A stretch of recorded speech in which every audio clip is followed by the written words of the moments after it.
Amigas, amigos de la máscara, sean bienvenidos a otro episodio de este híbrido entre Instagram y YouTube. Esto, bueno, llegamos por la tercera temporada, el 11 de julio. Cumplimos 2 años de haber arrancado este proyecto. Hemos tenido personas como Francisco Monaldi, Alejandro Grisanti, John Magdaleno, Alonso Moleiro, Eric del Búfalo, Franz Conde, que es el chef de la restaurante Hilton, Francisco Benante, que es el chef de la Casa Bistró, Andreina Mujica, una artista plástica de altísimo nivel. Bueno, y ahí se me olvidan el rector de la Católica, el padre Peraza, el sacerdote jesuita, Raiz Luca, Roberto Briceño León, Ana María Simón, Fernando Batoni de Zapato 3, Jaime Verdaguer, el tecladista de Zapato 3. Y quiero decirles que luego les hablo del personaje que tenemos hoy. Ya les he adelantado algo por el flyer y los reels que les he lanzado, pero les voy a contar qué viene, ¿no? La semana que viene tenemos a las 8 de la noche, el miércoles 21, a la señora Rocío Guijarro. Estoy probando hoy con este filtro Super 8 porque, bueno, me pareció cool, ¿no? A la señora Rocío Guijarro, presidente de Se Dice Libertad, uno de los 100 think tanks más importantes de América Latina. Ellos tienen varios observatorios, el observatorio de la diáspora, el observatorio de la economía, etcétera, etcétera. Es mi casa, además me formé en Se Dice Libertad, hice todos los cursos de economía y responsabilidad social. Después cerramos mayo con Manuel Sutherland, PhD en Economía de Fases de la UCB, para hablar un poco de la economía del país. Comenzamos en junio, el 4 de junio, con el señor Álvaro Segura, guitarrista, todo un personaje, un músico que ha evolucionado grandemente, además un tipo que hace efectos especiales para películas, es pintor y pinta realmente bellísimo, un tipazo, ¿verdad? Luego, la semana siguiente, tenemos al chef Edgar Leal, que ha tenido la astucia de colarse en el cafetín del Banco Interamericano de Desarrollo en Washington, es decir, es hoy el chef ejecutivo del BID con sede en Washington, ¿no? Por supuesto, sus clientes son los presidentes de los bancos, los directores, etcétera, etcétera, ¿no? Bueno, el chef de larga trayectoria, un ícono venezolano, aquí tuvo Leal, tuvo después un bistró en Miami, pasó por el Grupo Ara, por Blanchard, en fin. Estudió en el Instituto de Altos Estudios Culinarios de Nueva York, la escuela, el Harvard de la cocina, en fin, ¿no? Después de Edgar tenemos en junio al señor Leonardo Cisneros, que es un experto petrolero de alto calibre, para tratar todo este tema, bueno, que ya pues estamos cerrando prácticamente el primer semestre y estaremos cerrando para ese momento casi el primer semestre. La salida de Chevron, de Repsol, de Moreland Prom, de Reliance, en fin, ¿no? Y finalmente, en el mes de junio tenemos a otro personaje que ahora no recuerdo, pero que ya les comentaré. También está todo ahí en mi feed, ¿ok? Pero hoy vamos a conversar con yo decía en el flyer que la bestia, o sea yo, va a quitarle el antifaz a la bella, ¿no? Esto se trata de Yoyana Ahumada Licea, una mujer muy bella primeramente, por tanto lo físico como lo espiritual, ¿no? La Fundación para la Cultura Urbana, dice Yoyana, escritora, investigadora, dramaturga y guionista, periodista egresada de la UCB y magíster literae por la Simón Bolívar, copresentadora del programa la radial Librería Sónica, autora del poedrama Polvo de hormiga hembra, también de Venezuela, la obra Inconclusa de Ignacio Cabrujas, eso en 2012, ya hace más de 10 años. Portugal y Venezuela, 20 testimonios. Alucinados, visionarios e irreverentes, la idea escénica en Venezuela en los años 70. Y luego algunas compilaciones, ¿no?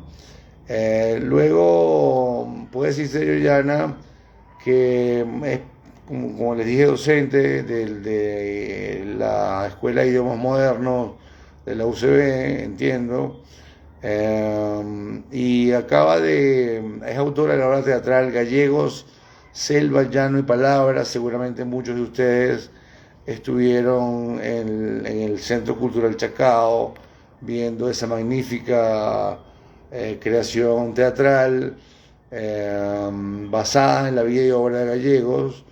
¿Ok? Ella ha sido nominada 3 veces a los premios de la crítica, dramaturgia, actuación masculina. Perdón, el espectáculo tiene 3 nominaciones: dramaturgia, actuación masculina y música original. En fin, pero yo diría que lo más resaltante de Yoyi, como le decimos cariñosamente, yo la conozco hace muchos años, es que hace una poesía muy pero muy bella, ¿no? Yo voy a darle paso a Yoyi en la sala, para que converse. Hacer un poemario en 2022 llamado Ojos Quebrados, con la muy reputada editorial Javier Blanco.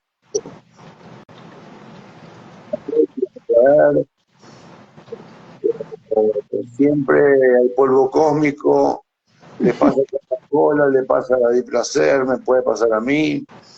Yo No sé por qué no estoy ahí. Ah, ahora sí. ahora sí, Ahora sí me materialicé. vamos. Bueno, Alejandro, antes no te oigo bien, ya va. A ver, Ahora sí, ahí está bien, ahora sí te oigo. ahí está Ahora bien, sí ok. Bueno, primero que nada, quiero agradecerte tu invitación a tu programa tan prestigioso y que está procurando recuperar un género que a mí me parece absolutamente apasionante, que es el de la entrevista, pero un tipo de entrevista ya ni siquiera solo de personalidad, sino, bueno, un tipo de entrevista donde tú procuras que el entrevistado, tu invitado, no solamente se conozca en lo que hace, sino en su idea del país, del mundo, de la creación, del medio que le compete, y eso me parece muy interesante, ¿no? Entonces, para, bueno, muy agradecida contigo y con quienes te siguen también. Santana. Mira, yo no quiero hacer nada, para mí es un honor, la máscara se engalana con tu presencia acá. O sea, yo no olvidaré nunca cuando fuimos a una hacienda por allá por Banare, y tú tenías insomnio, yo tenía un pastillón que se llamaba Simulacán, para que te viniera y te dio como un desmayo, ¿te acuerdas? Sí, vale la pena recordarle a la gente que nos está viendo y nos está acompañando que nos conocimos en el marco de uno de los proyectos que inventó el Nacional cuando todavía el periodismo no había sufrido la revolución tecnológica y todavía la tecnología era una cosa medio incipiente, con esos celulares tan particulares que eran como unos bueno, ya no eran los ladrillos, eran la segunda generación que ya no era tan grande, pero la simultaneidad era otra historia, o sea, había una paz Pegada, Yoyi. de la investigación, ¿no? Pero bueno, esos fueron otros tiempos y ahí nos conocimos y la vida ha cambiado muchísimo. Yo voy a tener el gusto de leerles este primer poema que abre mi poemario Ojos Quebrados, publicado en Colombia en la edición, en la editorial. ¿No me oyes? tengo exactamente y la audiencia también, Ah, así que bienvenido perfecto. de Ucrania también. Ay, el Esto, poeta, qué emoción. Gracias por acompañar. Acaba de presentar una obra maravillosa, Tonada Seca, que los invito a leerla porque realmente es un poemario hermosísimo. Bueno, voy a leerles Ojos Quebrados. Yo creo que este poema me lo sé de memoria y lo puedo recitar, pero me voy a apoyar un poquito en el libreto. Memoria sideral. He sido una estrella muerta. Bajé hasta el fondo de mis huesos, desprovista. El sol animal, rota solemnidad en la búsqueda de un signo, polvo ciego, velada escritura de las hojas, lo simple, lo bello, lo posible, tu olvido sin manos, penitente incandescencia de una galaxia desnuda. ya, yo creo que incluso hasta el sentido de haiku, ¿no? Es decir, esto, yo te decía que me parece bellísimo como, porque además seguimos en Facebook, ¿no? Yo veo todas tus publicaciones, ¿no? Y veo cómo te detienes, por ejemplo, en lo sencillo, ¿qué te dice? Lo simple, lo bello y lo posible. En la flor de la guaney que cae en el suelo, ¿no? Y tiñe de amarillo el suelo, ¿no? Esto, pero de ahí pasa pasas como a lo grande o a lo que tú llamaste en una entrevista que te hicieron a los, es decir, que la poesía logra conectar a través de la palabra, ¿no? Al ser humano. Así es. Fíjate que eso que tú me estás diciendo me permite mencionar, a mí me gusta mucho la sensación de pertenencia a una tradición hispanoparlante, a una tradición literaria, a una tradición de la poesía venezolana. Cuando uno publica un poemario, pues uno se inscribe en esa tradición modestamente, pero se inscribe. Entonces, uno de mis maestros fue Armando Rojas Guardia, el gran poeta Armando Rojas Guardia, el gran maestro Rojas Guardia, el hombre cósmico, el hombre, el ensayista, el monje laico, ¿no? Entonces, Armando nos trabajó en los últimos años del taller. Los talleres con Armando son maravillosos, la figura del taller a mí me parece extraordinaria para trabajar en colectivo e ir descubriendo la voz. Trabajamos mucho a Simone Weil, esta filósofa francesa que desarrolló todo un pensamiento acerca de la atención.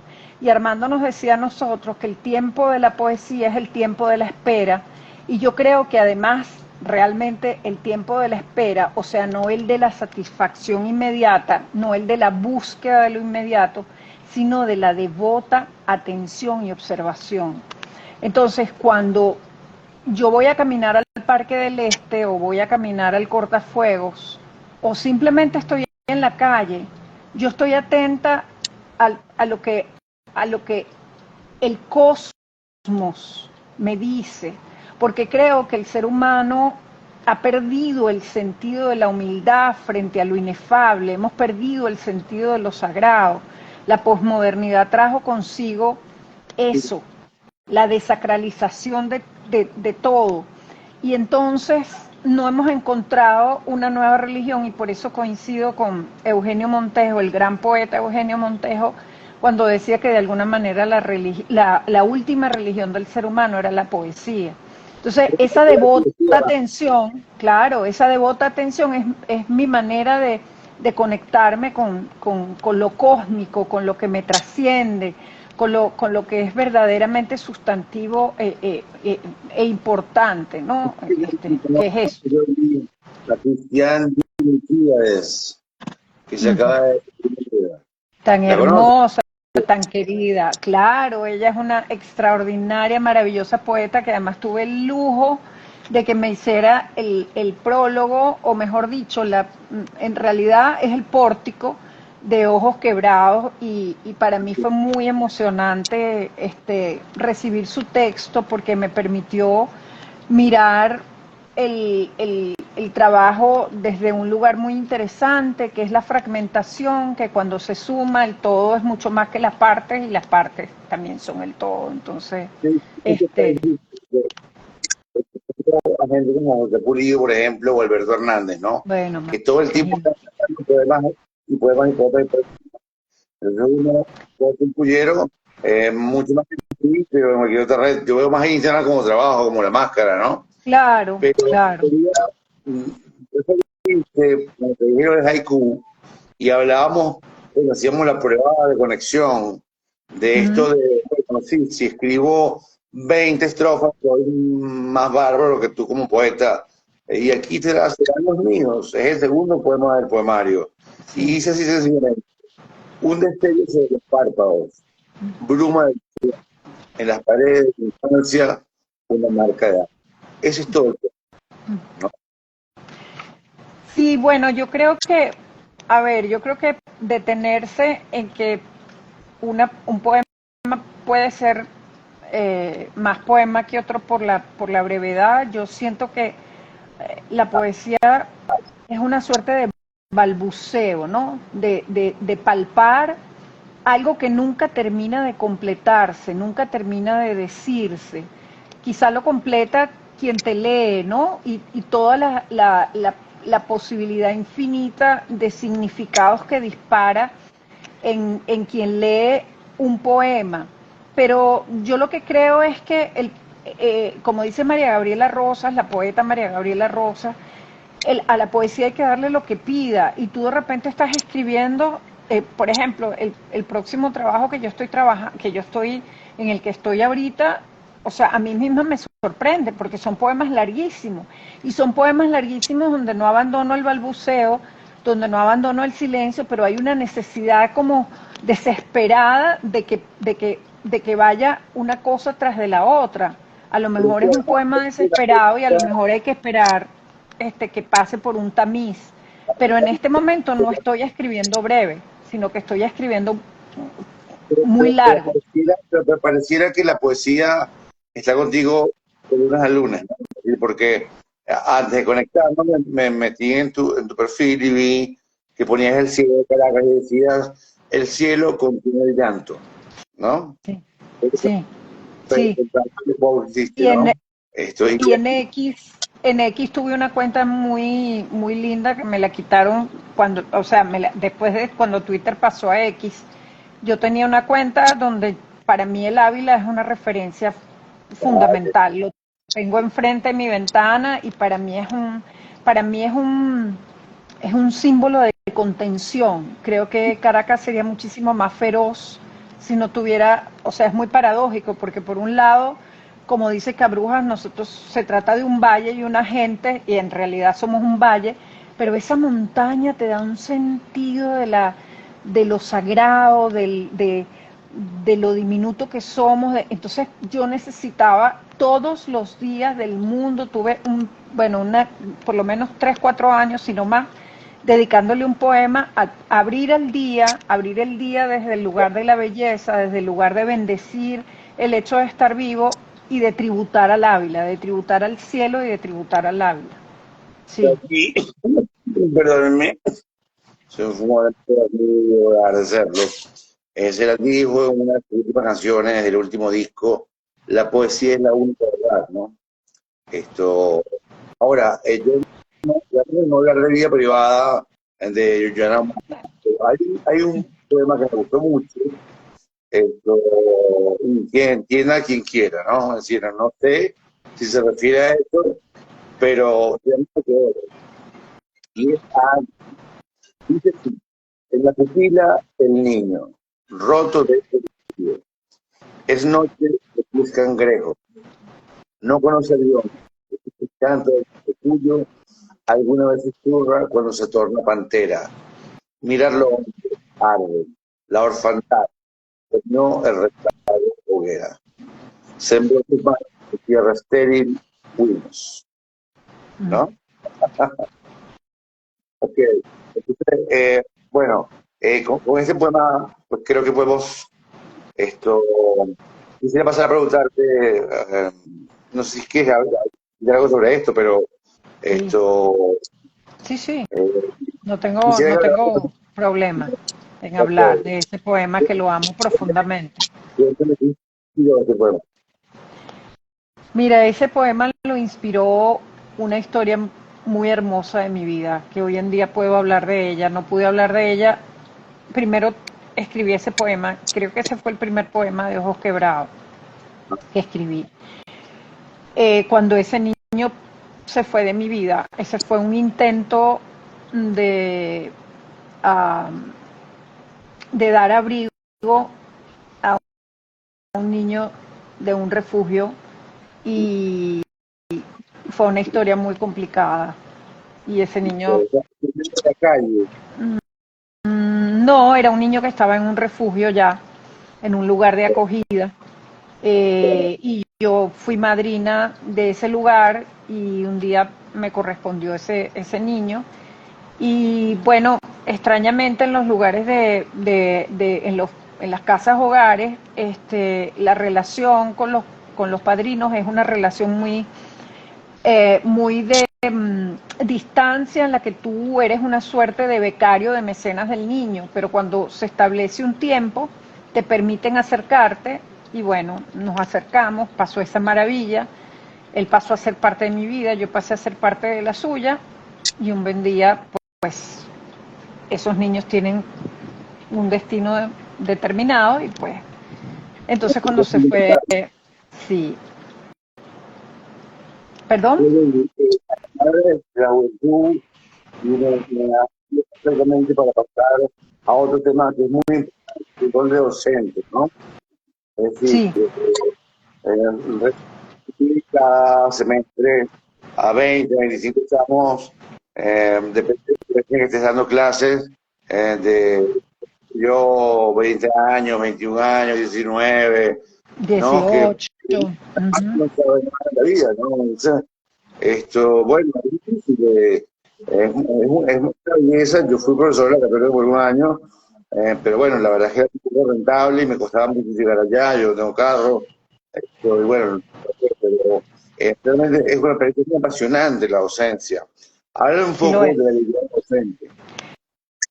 Mira, yo me doy cuenta de que la docencia ha estado en mí desde hace muchísimo tiempo. Yo comencé en los talleres del antiguo Consejo Nacional de la Cultura.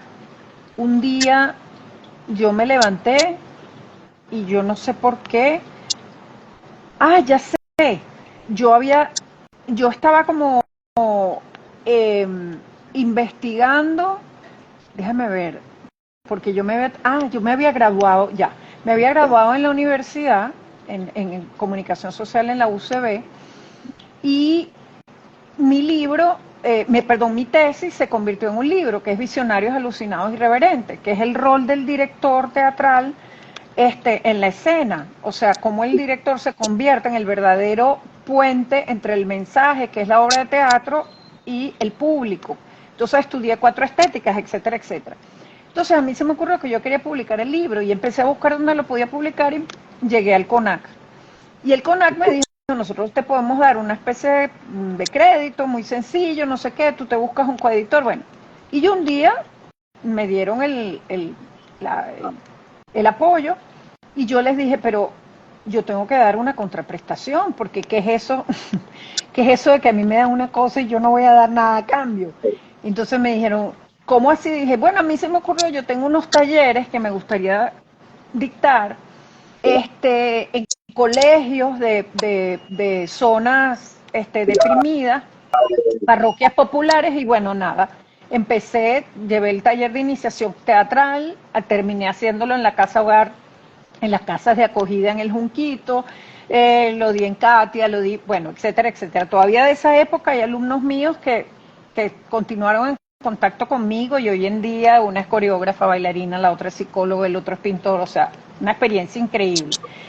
Entonces yo creo que de alguna manera a mí me gusta y tengo una capacidad y tengo una, una inquietud porque haya eh, una especie de sensibilización frente a la palabra, etcétera. Hoy, justamente, hoy me toca, es la única clase no presencial que doy, lengua española 2, y hoy estamos empezando a ver lo que significa la, la, la cualidad de lo literario, la literariedad. Entonces le estaba hablando a los alumnos de ese matiz que le introduce Julia Kristeva cuando habla de la jouissance, del gozo de la literatura. Y entonces, claro, ellos estaban muy impresionados porque ellos decían que ellos nunca les habían hablado absolutamente de nada de eso. Entonces, bueno, les leí un pedazo del canto de Gilgamesh. Entonces, yo creo que el trabajo de uno como docente es despertar, es hacer que la conciencia crítica se dispare, es sentirlos inconformes con lo que traen, es querer ser embajadores de su idioma, es emocionarse. Yo abro todas las clases con los dichos de Rafael Cadenas, es como un mantra para mí. Y entonces yo les pongo quién es Rafael Cadenas y se los presento, y al final terminamos, leemos poesía venezolana, y yo me paro frente a mi biblioteca y digo, ¿quién me habla hoy? Entonces me habla Cristiane, o me habla Eda Armas, o me habla Alfredo Herrera, o me habla Armando Rojas Guardia, y entonces voy y ¿cómo se llama? Y los sorprendo con nombres que ellos jamás en su vida han escuchado. Muchos de ellos no tienen biblioteca, no saben lo que es una experiencia de una biblioteca, no conocen un museo, no. Yo llevo la lengua española 1 y 2 en la Uh-huh. escuela de la central. ¿Tú Sí. conoces a Terco Amuro? ¿A quién? Terco Amuro. No. Esto, como te digo, cuando el resto de la católica se conectó solo una persona, ¿no? O sea, ahora tenemos 3. Pero esto queda luego en el Instagram, y si van al vivo de Instagram, está el enlace al canal YouTube, donde hay Ok. casi 40 entrevistas, donde está toda esa gente que he entrevistado, Franz Conde, Abraham Lucas, etcétera, etcétera. Bueno, mira, Maravilloso. donde te preguntan si pudieras ver a cualquier personaje literario a una conversación, ¿quién sería y qué le preguntarías? Bueno, Me no te llama la oí, atención, perdón. ¿me oyes? Ahora sí. Sí. Es que no sé por qué te oigo. Ajá. Ya. Me llama la atención que mencionas a Silvia Plath. Y te en primer lugar que le escribiste una conferencia performática que se convirtió en un monólogo. Sí. Hola, Robert, bienvenido. Hola. De eso. A ver, yo soy un animal performántico, yo soy performántica dando clases, yo hice mucho tiempo teatro y de vez en cuando, hoy estaba justamente diciendo, tengo ganas de hacer algo, creo ya sé lo que voy a hacer, pero yo creo, y de hecho este poemario, Ojos Quebrados, dio pie al nacimiento de un grupo, que es un grupo medio itinerante, medio portátil, es decir, cuando la gente puede hacer los proyectos, por muchísimas razones, y hay una coincidencia como la que hubo con Cavafis. Hicimos un hombre en la isla de Itaqui como un homenaje al centenario de Cavafis. Fue maravilloso, lo presentamos en rajatabla, tuvimos un cantante que cantó en griego y recitó en griego, tuvimos 2 músicos en escena, una bailarina, fue un espectáculo hermosísimo. O sea, yo le di un carácter performántico a Cavafis, y antes de Cavafis lo hice con Ojos Quebrados, porque yo soy una mujer que viene, o sea, para mí la escena, el teatro, el acto de lo vivo en performance es muy importante. Entonces, Pero yo agarré a dime. Silvia, a Silvia Plath, la poetisa norteamericana, me pidieron una conferencia para el CBA durante la pandemia, y yo le dije a la gente del CBA, yo no voy a hacer una conferencia tradicional, ustedes me permiten hacer un experimento, hacer una locura, y monté una escenografía con una máquina de escribir, con un vestuario de los años 50, y yo fui Silvia Plath, y a través de mí, como un monólogo, yo construí Matar al ama de casa, revivir la poeta, y luego lo presenté aquí en el CBA en Las Mercedes. Me entrevistó Cal Crispin y pues también lo hice. Entonces, a mí me gusta mucho el cruce, la hibridez, lo no tradicional, lo que no está contenido en unos parámetros rígidos. A mí me gusta cruzar. Yo de hecho a los alumnos les pido que cuando van a analizar un libro hagan una exposición, pero es una exposición que ellos la pueden concebir como un programa de radio, como un poema, o sea, me gusta mucho la posibilidad de experimentar y de cruzar los géneros. Para hablar de este tema a García Lorca, ¿no? Y me llama mucho Te dijo el duende porque es un libro que a mí me marcó radicalmente. Ahí Lorca habla de la musa, del ángel y del duende, ¿no? Esto, dice que el duende, sí que la musa te inspira, que el ángel como que te dice, pero que el duende te sabotea, ¿no? Esto, como usted Más escribe, que te sabotea, más que te sabotea, el duende te lleva al extremo, que son para mí las dos fuerzas fundamentales de la poesía, que es Eros y Tánatos, ¿no? Es la muerte y sí, se entonces, pegó por un momentico ahí. sí. Entonces, para mí la teoría del duende es muy importante porque yo trabajo en mi cátedra los procesos de poiesis, ¿no? Para que ellos comprendan desde la pensamiento aristotélico lo que significa el proceso de traer a manifestación. Entonces trabajamos distintas maneras de aproximarse al hecho creativo, por eso trabajo la manera de abordar de Hemingway, también la manera de abordar de Fitzgerald, también la forma, pero siempre parto de la poética de Aristóteles, inmediatamente me voy a García Lorca, y es apasionante cuando ellos logran entender lo que significa el duende desde el lugar de lo sombrío, porque al final, bueno, yo creo que la poesía es una revelación, o sea, es una revelación y es un desvelar, un otro sentido, una alteridad. Lo que yo pienso, una especie de epifanía, tal vez. Sí, sí, sí lo creo. Vamos a ir cerrando porque quiero agregar algunas cosas y nos queda un poquito de tiempo. Sí, Diego, celo, llano y palabra. Eh, ay, sí, me emociona mucho porque, mira, me emociona mucho por varias cosas. Primero, es un proyecto en donde le puedo rendir un tributo a un autor que creo que ha sido, no ha sido bien leído, ha sido maltratado, por generaciones posteriores, por el tema de la vinculación con la fundación de un partido como Acción Democrática, y creo que ha sido leído, ha sido leído superficial, o sea, no, la palabra no es superficialmente, ha sido leído con mucho prejuicio.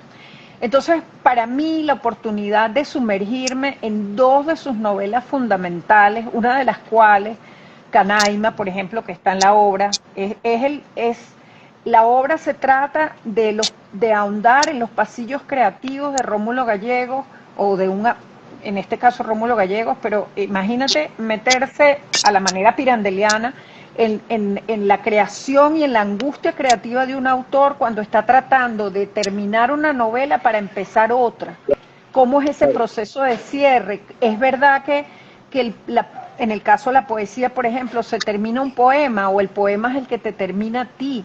¿Hasta dónde te persigue el primer poema? Bueno, todo eso está planteado en la obra. Entonces, el otro elemento importantísimo es que esa obra me la encargó, me invitó a participar como dramaturga invitada, la Fundación Rajatabla y una editorial que ha surgido en el panorama venezolano en estos tiempos de crisis, que se llama la editorial Sarrapia, que está trabajando aspectos poco conocidos de la venezolanidad, en el sentido de la cocina pemón, los clásicos, etcétera, etcétera. Sarrapia, editorial Sarrapia.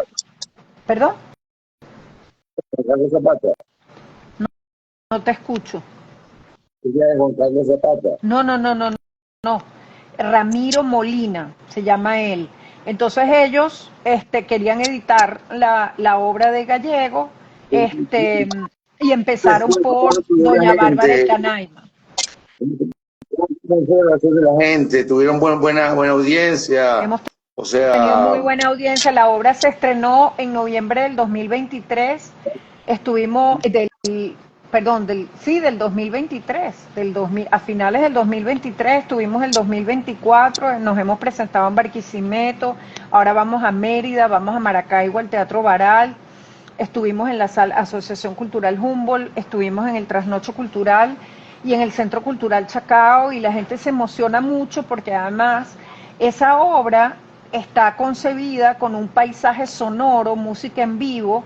Cuando digo paisaje sonoro me refiero que no es música incidental, sino que es un trabajo de investigación que ha hecho un antropólogo musical como Carlos Conde, Guaché, para los indios, así lo bautizaron, y él investiga los sonidos que le producen a Gallegos en su interior las dos novelas, y el tránsito de Gallegos, la angustia civil de Gallegos, y sobre todo la búsqueda de construir un mapa, un imaginario en donde Venezuela toda esté contada desde las regiones, desde los sociolectos, desde las palabras de cada una de esas regiones, de la Caracas, de la Trepadora, de la Costa de Pobre Negro, de Canaima, que además de paso, Canaima es la novela que anuncia el nacimiento, el asomo del realismo mágico. Eso lo encontré en una investigación de Carlos Fuentes, que lo reconoce, lo dice, y dice que el Gabo también, antes que William Faulkner, está Gallegos. O sea que Gallegos también inaugura una tradición que rompe con una novela costumbrista y nos lanza hacia una novela importante, moderna y... Sí. Iraida Tapia. ¿Okay? Ay, hola Iraida, muy querida, ¿cómo estás? Si quieren preguntar, los que se van conectando, se le preguntan a Yogi, aquí yo siento interrogación, donde ustedes me mandan la pregunta, yo se la hago a Yogi, ¿ok? Mira, Yoyana, no importa cuánto dure el programa, yo lo estoy pasando muy bien Yo y creo que todavía periodísticamente hablando, ¿no? Cerremos el tema. Tú me decías la angustia de un escritor de cerrar una novela y abrir otra, ¿no? Yo en lo personal acabo de publicar con Barra Libros un breve libro de relatos, cortos y dos largos.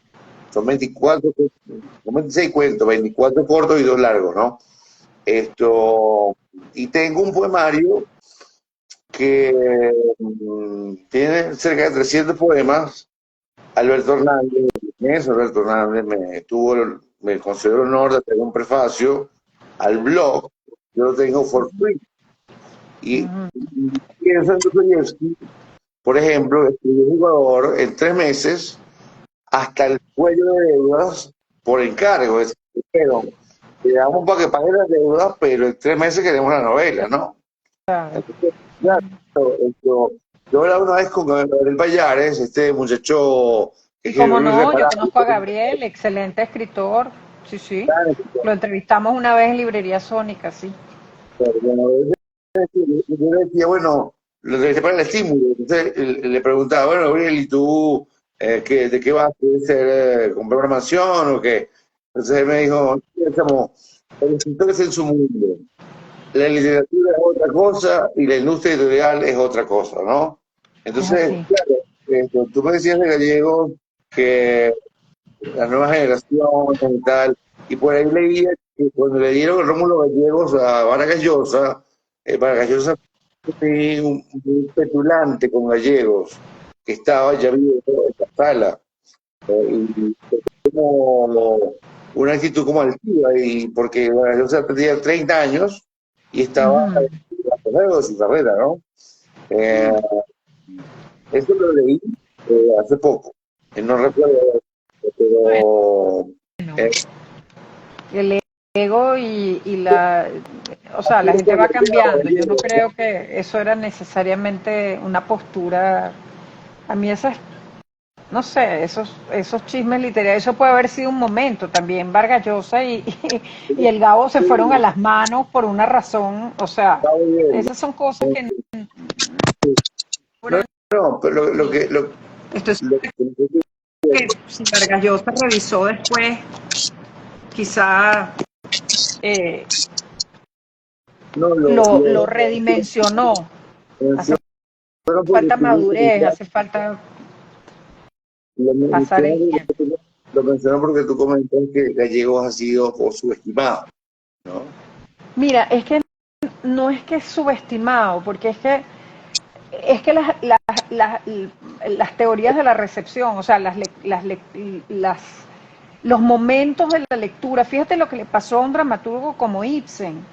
O sea, el escritor siempre escribe para ese presentimiento, en el caso estamos hablando de los novelistas sobre todo, ¿no? Y bueno, también, a veces la poesía también, pero es como Ibsen no fue entendido en ese momento porque estaba planteando algo que rompía los esquemas de seguridad y de reconocimiento y de canon y de a ver, de confort de una tradición literaria. Fíjate que el propio Shakespeare se tuvo que ir de, me refiero literariamente hablando, de Inglaterra para poder escribir Hamlet porque hubo un edicto en donde se prohibía hablar de Inglaterra en las obras de teatro, no se permitía el análisis del poder, o sea, me refiero a que cuando digo que ha sido superficialmente, creo que Gallego es mucho más escritor que esa cosa de solamente civilización y barbarie, la expresión del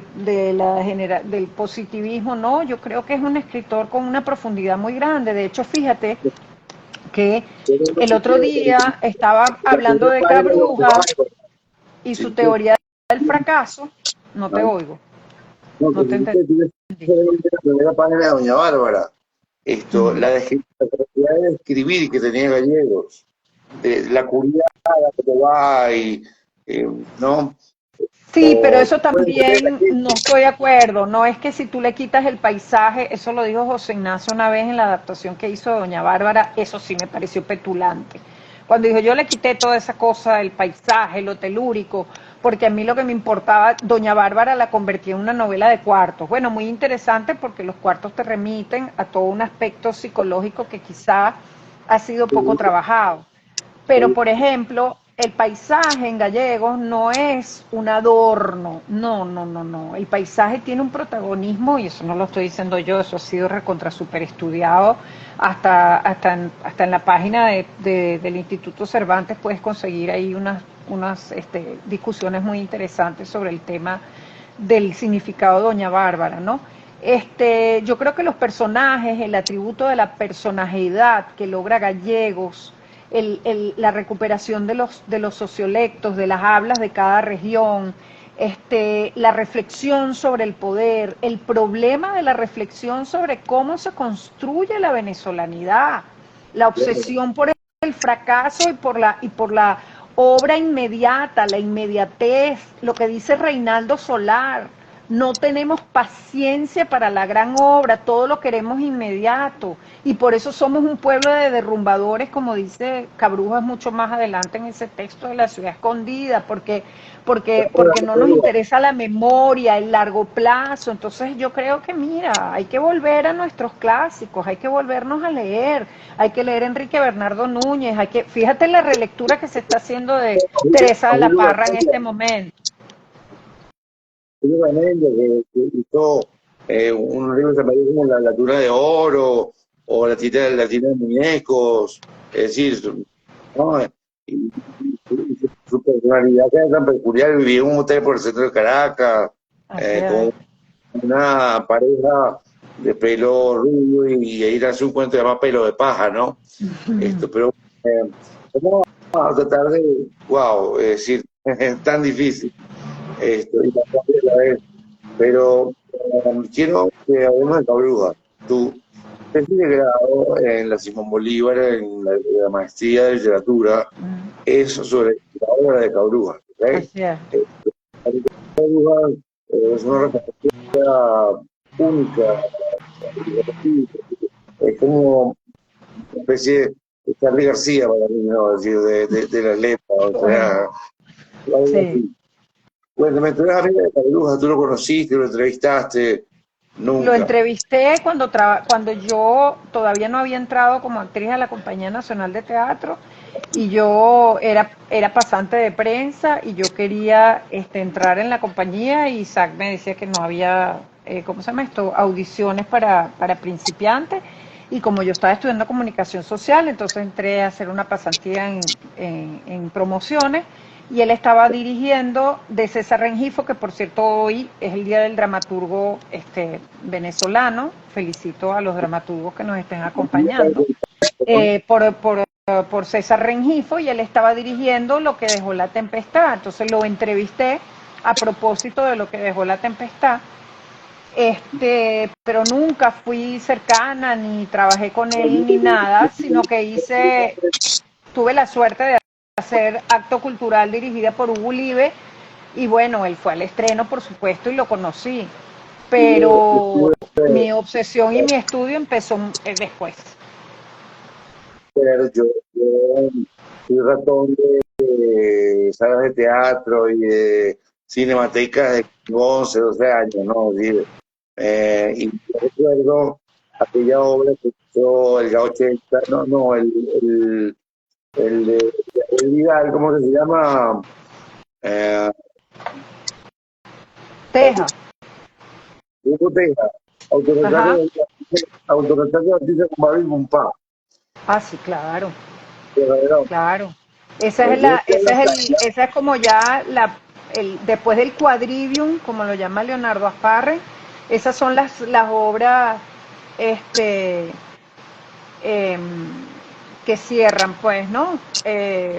Autorretrato, Sony y la anterior después del Americano Ilustrado, se me acaba de olvidar cuál es. Ah, yo entré a la sala bueno, que quedaba por ahí frente al CLP. ay, Dios mío, voy a tener que cerrar la ventana. Hay un bastón que miedo, ¿no? Así, irradiaba un poder como un magnetismo. Y estaba precisamente abrazando con mucho cariño a María Canelón. Sí, ya va, Y que fue tengo que como cerrar la la ventana. mujer, ¿no? Y María Canelón Ay, ay, ay, perdón, tuve que cerrar la ventana porque es que se me estaba mojando toda la sala. Cayó una ráfaga pero una ráfaga. Ya, perdón. ahí se ve. Bueno, y de verdad que a mí fue esto, no tuve la impertinencia de acercarme ni nada, porque, como te digo, estaba Barcelona, que para él era como una musa a la par de Marina Baura o Sí, qué por sé yo. supuesto. Ajá. Yo creo que no hubo actor de este país al cual que no se sintiera abrazado por José Ignacio en algún momento le creó un personaje, sobre todo en televisión, ¿no? También en teatro, pero me refiero en televisión. Iraida Tapia, que nos está acompañando, sí tuvo el privilegio de estar con él ya en su última etapa. Hola tía, bendición, saludos.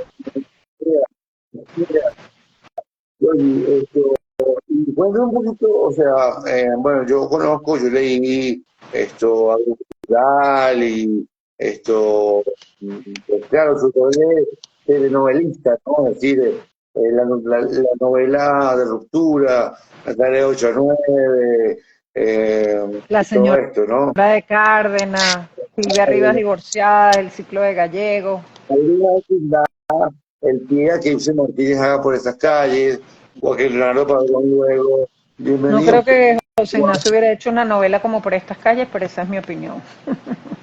Sí, pero da un paso a que la telenovela dejara de ser aquella cosa melosa, edulcorada, empalagosa, y le da como un cierto toque, manteniendo el esquema de telenovela, ¿no? Así la cachifita que enamora del No, no, no, dueño no, del... no, no, no, no, no, no, no. Ahí sí que no estoy de acuerdo contigo en lo absoluto.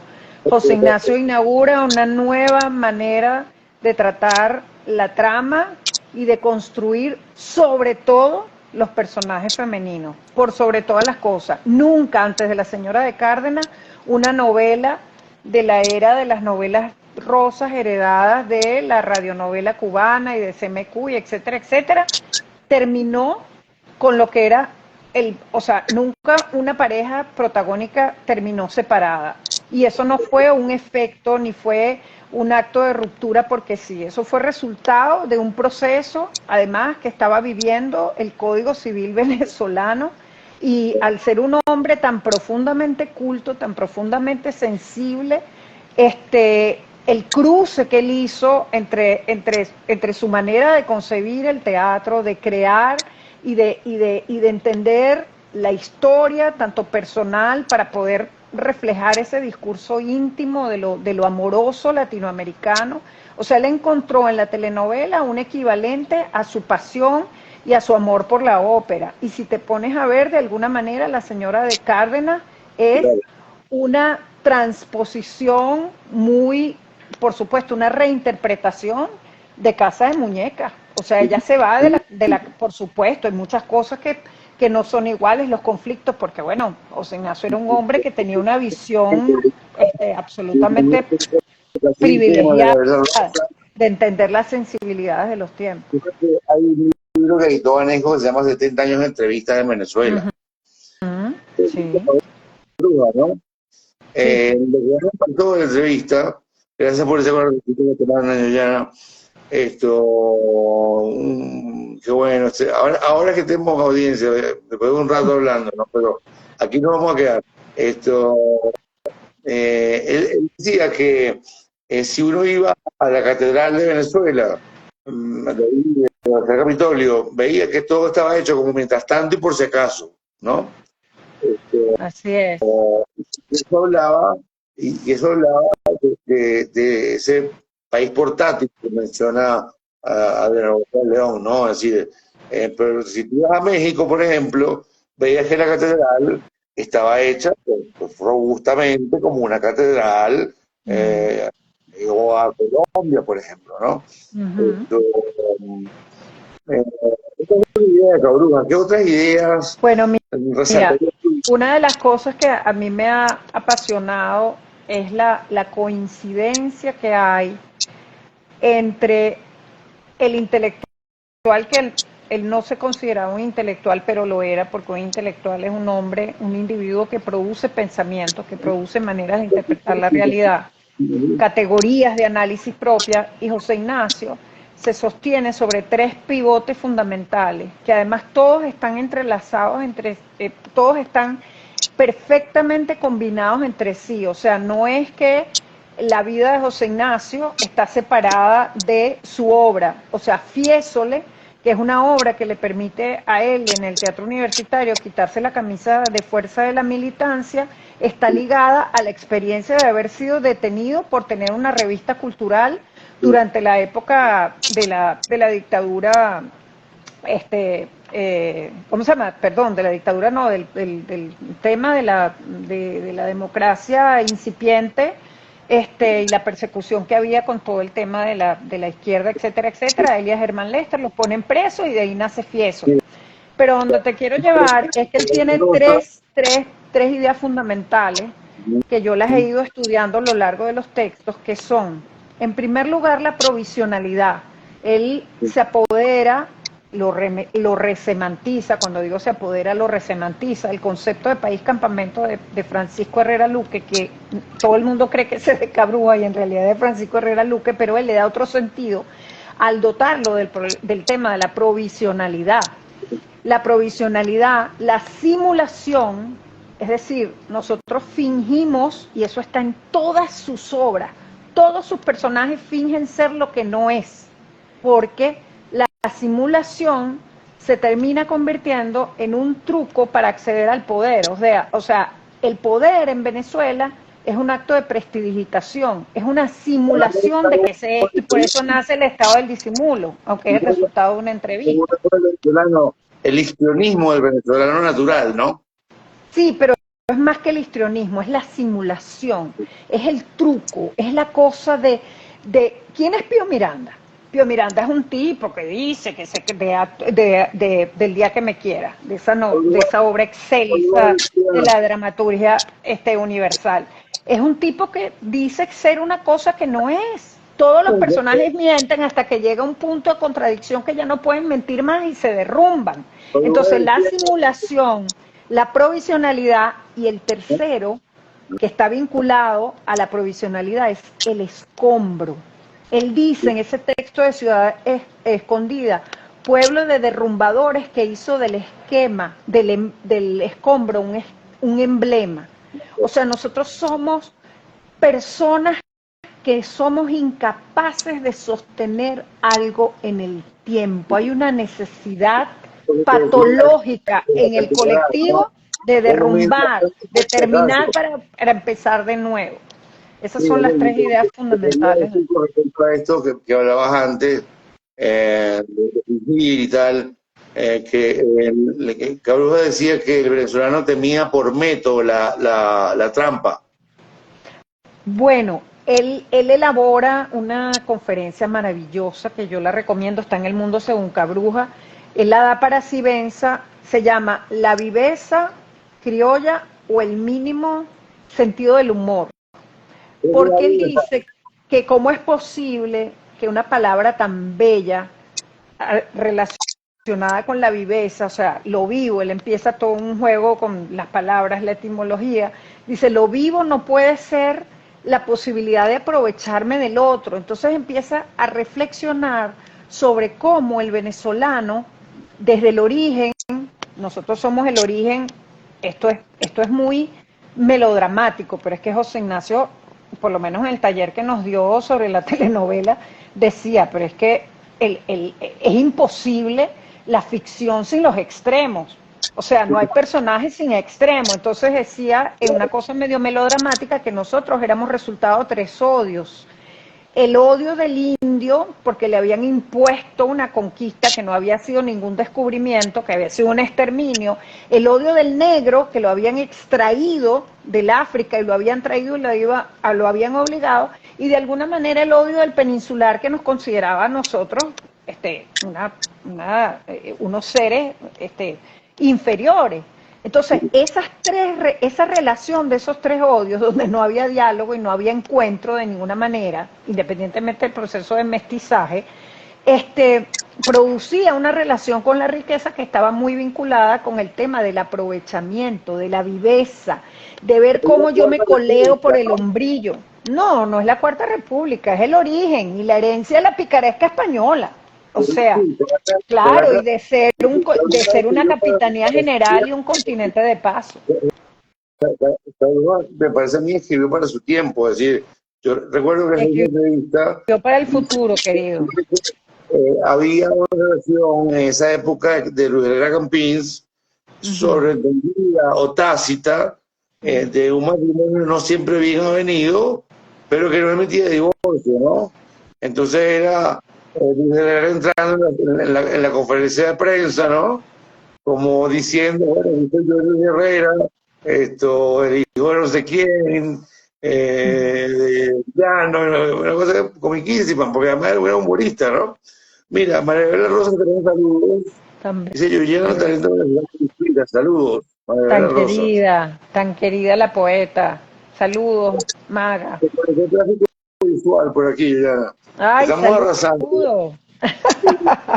Qué placer, qué chévere, me encanta. Sí. Liliana, la caraqueña, ¿ok? Ay. Y la Eva, pues, o sea, veo también en Facebook que haces un yoga bellísimo, que es como... Sí. Bueno, una hamaca, qué cómico. No, bueno, mira, Caracas es una ciudad absolutamente apasionante. Yo particularmente este año decidí que en la medida de mis posibilidades, todos los días iba a tratar de cerrar quebrando una rutina. Cuando me refiero a quebrando una rutina, me refiero a que, por ejemplo, si voy a la universidad y doy clases y después vengo aquí y estoy trabajando en las 5.000 cosas que todos trabajamos porque hay que trabajar en 5.000 cosas, ¿cómo se llama? Yo digo, bueno, son las 5 de la tarde, ¿qué voy a hacer para que este día nos cierre como un lunes tradicional de la rutina. Entonces me voy a los próceres, que es como entrar en un umbral de otro tiempo. Es bellísimo ver a toda la gente de todas las edades haciendo clases de todo tipo de cosas. De repente me meto en una clase de yoga a cielo abierto, o me meto en una clase de esos patines que ahora uno salta y hace un cardio maravilloso, o simplemente me quedo caminando, disfrutando de... Entonces Caracas es una ciudad absolutamente sorprendente, absolutamente y maravillosamente caótica, pero que de repente tiene unos espacios que son como unos santuarios.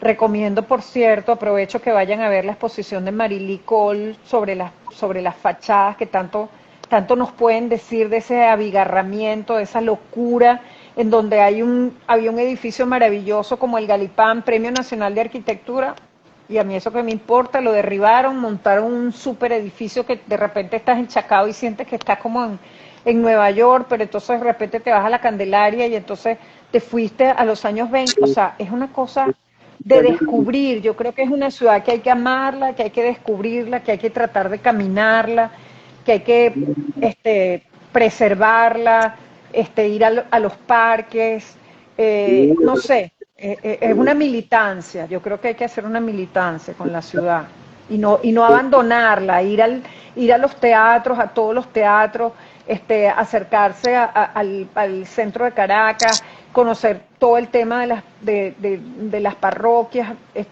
o sea, irse más allá, ir al zoológico de Caricuao, caminar por todos esos bosques verdes maravillosos que hay por Caricuao. O sea, eso, hay que impregnarse de la ciudad.